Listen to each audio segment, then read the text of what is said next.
You have no idea, do you? Or did you choose not to know? Your husband stole $2 million from me. This is about my life. This is about my life.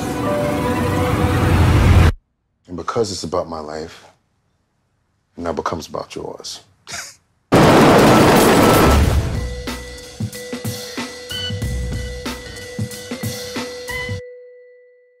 TV. It's always an honor to sit across from you. I mean, you're one of the filmmakers that inspires me just to keep on digging deeper in these movies, because you have so many visual layers to your movie that I always feel like I have to really dig in and really try to understand the images that you're putting on the screen. I feel like you don't waste images on the screen. I wonder, where did you first get the bug to want to create films? What inspired that journey? Well, I started like most kids do with a crayon and a piece of paper. But for me, it just sort of, there was an evolution from the crayon to the paintbrush, because I used to paint, to a movie camera. That's what happened. There was this sort of evolution, always dealing with, the perspective, always dealing with sort of a form. And that was it, really. It was that passion. And then I got into sort of watching films and, seeing how people sort of lived in, North America, in Korea, in France, wherever, and it was inspiring. It was just one of those things where I imagine if you're a sports person, you're interested in basketball, all you ever think about is basketball. All you ever want to do is play basketball. Well, for me, it was film. Mm-hmm. I noticed in some of your past films that you and Michael Fassbender had this connection to your films, mm-hmm. And I'm wondering, was the anchor in this film Liam or was it Viola, or do you do that with each actor that's in your on No, your I think this one is different. But I think the anchor, if you want to say an anchor or the force, but is Viola Davis, of course, mm-hmm. and the three other women. Viola she's the gravitas. She is the thing which she drives the whole thing forward, mm-hmm. And it's those kind of actors, as well as sort of Cynthia Erivo, Elizabeth Becky, and Michelle Rodriguez, who you want to work with, because they inspire me to sort of, hopefully be a better filmmaker, and hopefully I inspire them to be a better actor. Yeah. Do you try to hit different genres in your films? Is it a goal to I'm gonna do this thriller heist, I'm gonna do this historical narrative, I'm gonna do you have No, what inspires me is stories.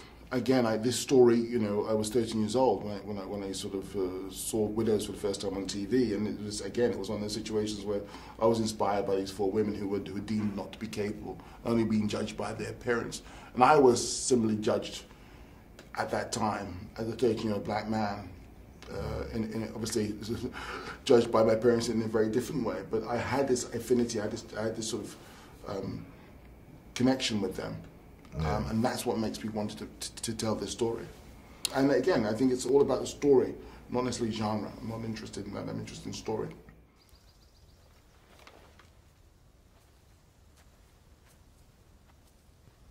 Harry Rollins. You never mess with me, I never mess with him. We in different games. I always have respect. So why'd he hit me now? Well, I know why. Thinks you're setting your sights on something high, you're getting sloppy. Mrs. Rawlings, I'm Jack Mulligan. I had the privilege of working with your husband a couple of times. He was a wonderful man. I'm so sorry for your loss. If there's anything I can do, please don't hesitate to ask. I'm not a hard man to find. And God bless.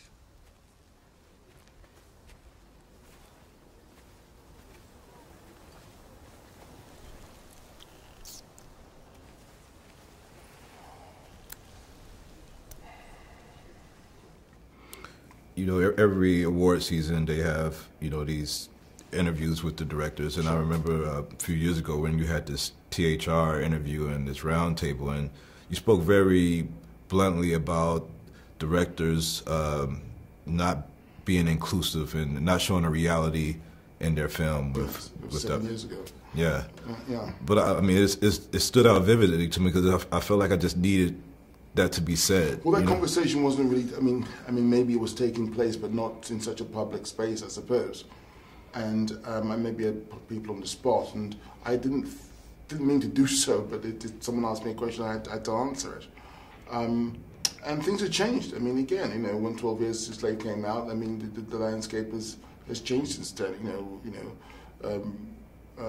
We got Selma, and then you get sort of Moonlight and so forth and whatnot. I mean, I think with 12 Years, what happened is that they made money.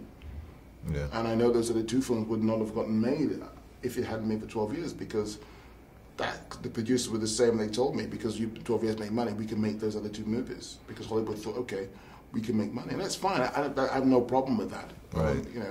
Everyone wants to be successful financially in what they do, and great. But that was the reality. Things changed because someone took a chance on 12 Years a Slave, and that was it. And lastly, how much does being a father and a family man go into your narratives for your film? Do you think it bleeds into your stories and your scripts at all? Absolutely. I mean, to be a father, to be a partner, all of those things. I mean, there's all those things come out in the movie, your life, and I think there's two things that matter to me the most in my life, is love and justice. The only two things worth living for, the only two things worth dying for, and I wanted to put that into this movie. And I think also what I was trying to do with, making this picture, this genre picture, but also steeping that genre, steeping that fiction into the reality of a contemporary Chicago.